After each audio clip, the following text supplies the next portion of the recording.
All right, let's go today, guys. Hang with me because today we are talking about a major piece of you buying a new home, and that's the HOA, right? Have you ever had a nasty gram show up that you forgot to bring in your trash cans, or the cable wire that was going to your dish, isn't the matching color of your house, or maybe you parked on the street that night because you forgot about your car, right? Or on the flip side, maybe your neighbor just painted their house lime green and it's super attractive from your house, or maybe they parked 15 cars in their driveway so that they can work on them, started a garage band. Either way, today we're breaking down the pros and the cons of having and living in an HOA. But before we get there, I need to tell you this. Hang with me today because at the end of the video, once we break down those pros and cons, I'm going to drop a piece of contract nugget gold on you that you're going to want to know when you're buying your home, that relates to when you need to get those HOA docs, what happens when you get those HOA docs, and if you have any options once you review the HOA docs. So without further ado, we're jumping right into the pros today, and let's figure out if an HOA is perfect for you. All right, so here we go. So when we talk about the HOA, one of probably the more obvious pros of it is that they take care of making sure that the neighborhood is aesthetically pleasing. They're going to make sure that landscaping is taken care of, the appearance of your home, the paint, the amount of cars, on the street, and that kind of stuff is all taken care of because they want a clean, consistent look through the neighborhood. So that can actually help your property value as, maybe you're looking to sell your home that's in an HOA, and as potential buyers come in and they see the consistent look, the clean nature of it, can give yourself a strong property value. One of the other things that's really cool about an HOA, and not all of them are the same, so make sure that when you get your copy of your HOA docs, you see what amenities you do have, but a lot of them are starting to have gyms, pools, parks, even pickleball courts, basketball courts. So find out what kind of amenities your HOA comes with. See if there's an additional cost for those, or maybe there's an additional cost for classes that they're offered. Some of them even have welcoming centers, community centers, where you can reserve for maybe a birthday party, a meeting of some sort. But a lot of them do come with the amenities that are at your fingertips, which is a great pro. Now let's get into this, that we don't want any conflict with our neighbors, but let's just say, your neighbor started a garage band, or maybe he started a repair shop out in front of his house, and it's really just the noise is keeping you up, or the aesthetics of what they're doing out front is just not really complying with the HOA.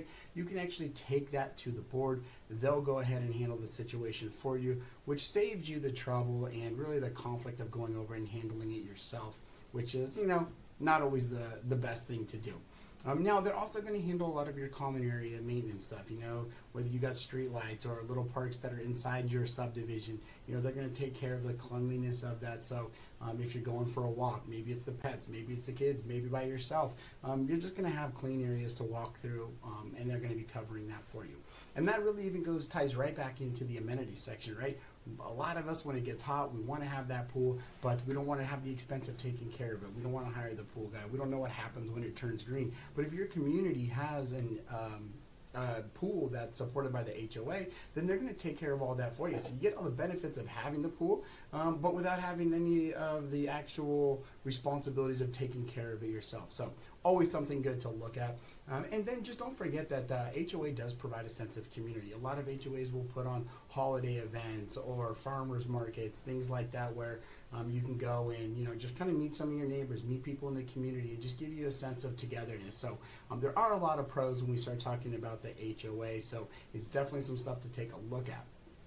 Now, of course, with all the pros, we always got to hit the cons, right? Because there's always going to be those when it comes with it. So probably the most obvious con, and what everybody goes to first and thinks about first, is that, of course, there's going to be a price associated with a con, right? And depending on your neighborhood, whether it's a single family, whether it's a master plan community, whether it's a condo complex in 55 and older, they vary from, $25, $50 to $900. Basically, the more intricate the services and the amenities that are available is going to determine that price. For example, you might live in a single family home resident where you have two HOAs, right? You might have your subdivision, you might have a master plan community one. I've seen people get into areas like in Lake Las Vegas, where you have, the Lake Las Vegas HOA the south side of the lake HOA, and then the condo HOA. So it's not uncommon to see people with 2 or 3 HOAs. So make sure that you're taking a look at all those together, because what you thought maybe was $100 HOA maybe is actually $500 HOA when you start to add them all together. So and then just find out, are they paid monthly, are they paid quarterly, because you want to make sure that you don't get behind on your HOAs where it could end up being a lien on the property. So you always want to make sure you take care of that. All right, now, as much as the rules and the regulations can be a pro if you're looking for that nice, clean, aesthetically pleasing neighborhood, it can also be a con. If you are the person that maybe has a few extra cars, or you wanted to do a little bit something with your landscaping or the outside appearance of your home, now you got to follow the rules and regulations, and you don't have the freedom to really do what you want. You've got to stay within their guidelines. You've got to submit your plans. You've got to take care of the HOA, the process of which they allow you to make changes to the outside of your home and what the appearance looks like from there. So you are dealing with the rules and regulations. Now listen, with any type of board or anything like that, another con becomes the tension of the board. You may have that animosity. So-and-so got the president over so-and-so, and now there's kind of like that inner HOA board tension, that power struggle, and maybe we see it how it plays out in how the rules are enforced, or who does what, or this style versus that style. But anytime you get a board together, there's bound to be a little tension, and unfortunately sometimes the residents can become a consequence of that, and see some of the ramifications of that. So then we go into just the pure fact of limited freedom. Again, you got to think about how many cars can I park out there? Am I allowed to park on the street? Making sure I get my trash cans in. If I'm still going old school and I got a dish somehow on my TV, have I painted the cable to match the color of the home? Do I have enough trees? So that freedom that you have to kind of operate and live in your home and do as you please, especially from the outside appearance perspective, becomes a little bit challenging. So you do lose some of that lack of that freedom. And then here's one that a lot of people don't really think about as being a con. So what happens if the HOA decides that we haven't had a pool, but now we're putting in, or we're adding some new lights, or we're upgrading the park, right? They're not just going to come out of pocket for that. The HOA board tries to keep a reserve account to take care of things. However, they may apply a special assessment.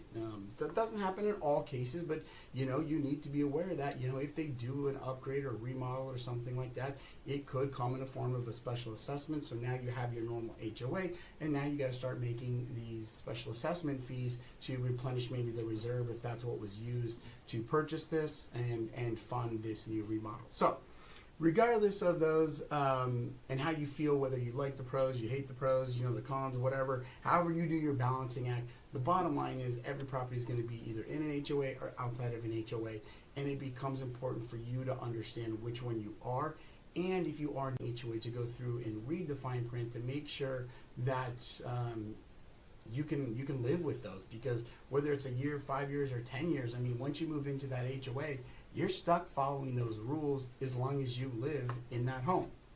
Which gets me to my next point, and this was the nugget that I was kind of telling you guys about earlier, is that when it comes to the HOA, and just, let's start with the buying contract for it, right? You have your due diligence contingencies. A lot of times you have your appraisal, your loan contingencies, and that. But what happens for the HOA? Well, by technical standards here in Nevada, the seller has 15 days to get you a copy of the HOA documents.